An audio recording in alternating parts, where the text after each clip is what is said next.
Alright, guys, it is Wednesday, April 24th, 2019 at 11:09 a.m. Let's take a look at some headlines. Alright, woman dies in over the rim fall inside Grand Canyon National Park. Tuesday's death is the second fatal fall inside the park this year and the third in the Grand Canyon area. A 70-year-old woman fell to her death at Grand Canyon National Park on Tuesday. She's the second person to die after falling over the canyon's rim inside the park this year, the park said. Park rangers responded just after 1 p.m. to a report that someone needed help at a rocky point west of Pike Creek Vista, but before a rescue effort could be undertaken, the person fell, the park said in a statement. The woman's name was not released pending notification of next of kin. Her body was recovered approximately 200 feet below the rim. It is the third falling death in the Grand Canyon area in recent weeks, although one of those deaths occurred at Grand Canyon West, which is on the Hualapai Reservation outside the national park. On April 3rd, a 67-year-old man fell over the rim east of Yavapai Geology Museum within park boundaries, which was the first over-the-edge death in the park this year. His body was found around 400 feet below the rim, the park has said. A man from Hong Kong visiting the Hualapai Reservation outside the park fell March 28th while trying to take pictures, officials have said. And on March 26th, a person died inside the park near the south rim, but that was not a fall, and the death is still under investigation, Grand Canyon National Park spokesperson Vanessa Siha has said. Tuesday's accident was the fifth death inside the park this year. C has said last year 17 people died inside the Grand Canyon National Park. So please be careful if you go to the Grand Canyon.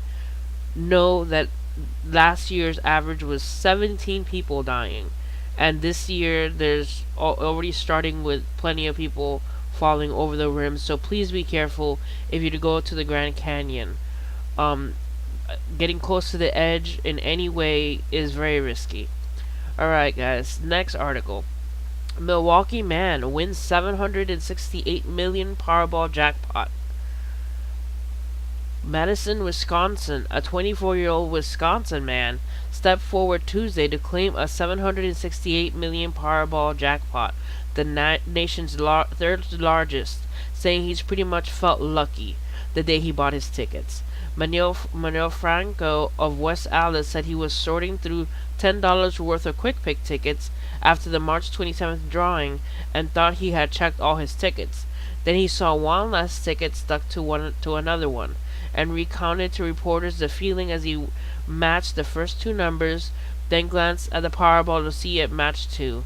I was going insane, Franco said. I looked back at the three other numbers, they all matched. My heart started racing, my blood started pumping, I felt warm, I started screaming. Franco declined to reveal much about himself at a news conference conducted by Wisconsin lottery officials, smiling often but deflecting questions such as what he did for a living and what kind of car he drives. Franco said he quit work the second day after winning, saying he just couldn't continue. God bless him. He is very lucky to win such a large jackpot. May God have favor in his life and bring him good luck, and hopefully he has a good time with his lottery winnings. Alright, next. NASA just detected the first Marsquake on the red planet. So apparently there's earthquakes going on Mars, and they have been detected. For the first time since its mission began, NASA's Insider lander has detected what scientists believe to be a Marsquake, NASA announced on Tuesday. The spacecraft has been on the surface of Mars since November as part of an ongoing mission to listen for quakes on the red planet. The probe seismometer has been active since December, but only recorded the first quake on April 6th, on the 128th Martian day or so of the mission. According to a press release by France's space agency CNES, which built the device, it was a small quake. It wouldn't have even registered on Earth, but a major step from the lander's overall mission. We've been waiting months for our first quake, said Philippe Longon, SEIS team lead of the Institut of Physique de Globe de Paris in France. is so exciting to finally have proof that Mars is still seismically active. We're looking forward to sharing detailed results once we've studied it and modeled our data. And you see here a little, let me see if I can zoom into it, a little tiny map thing about Mars wind, likely Marsquake, and then robotic arm movement. So they have here the likely Marsquake in the middle of the data here. Alright, so let's go to the next article.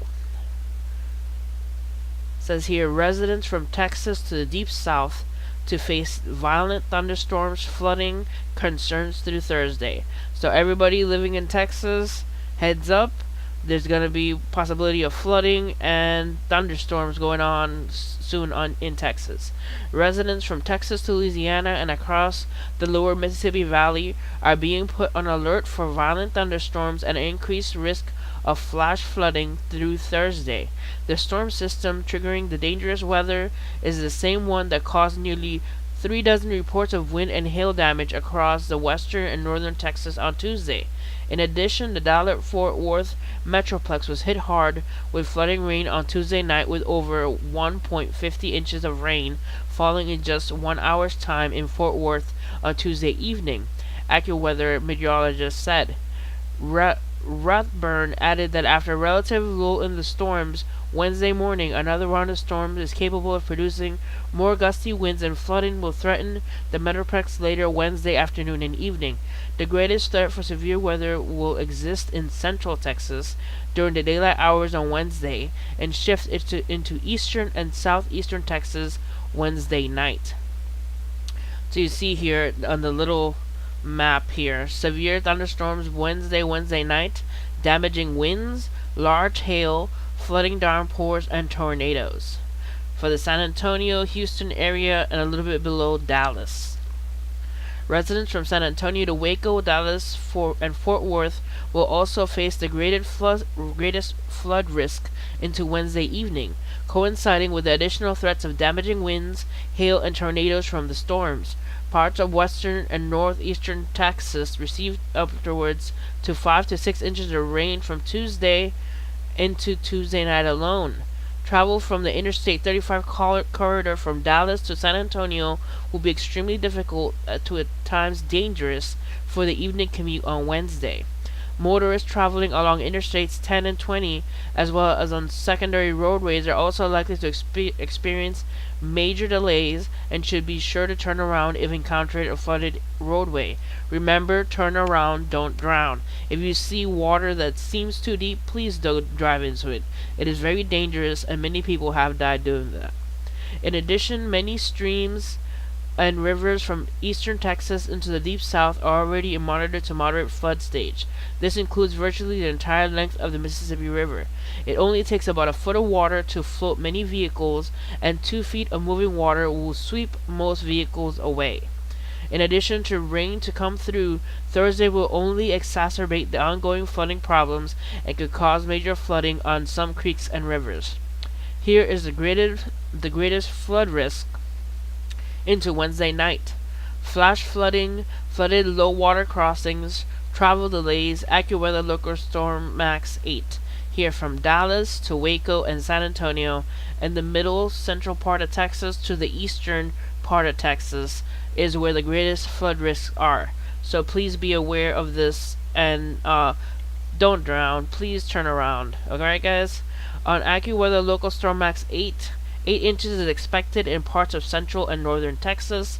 During the overnight hours Wednesday, thunderstorms will race through Houston and threaten the city with damaging winds, downpours, and potentially even a tornado.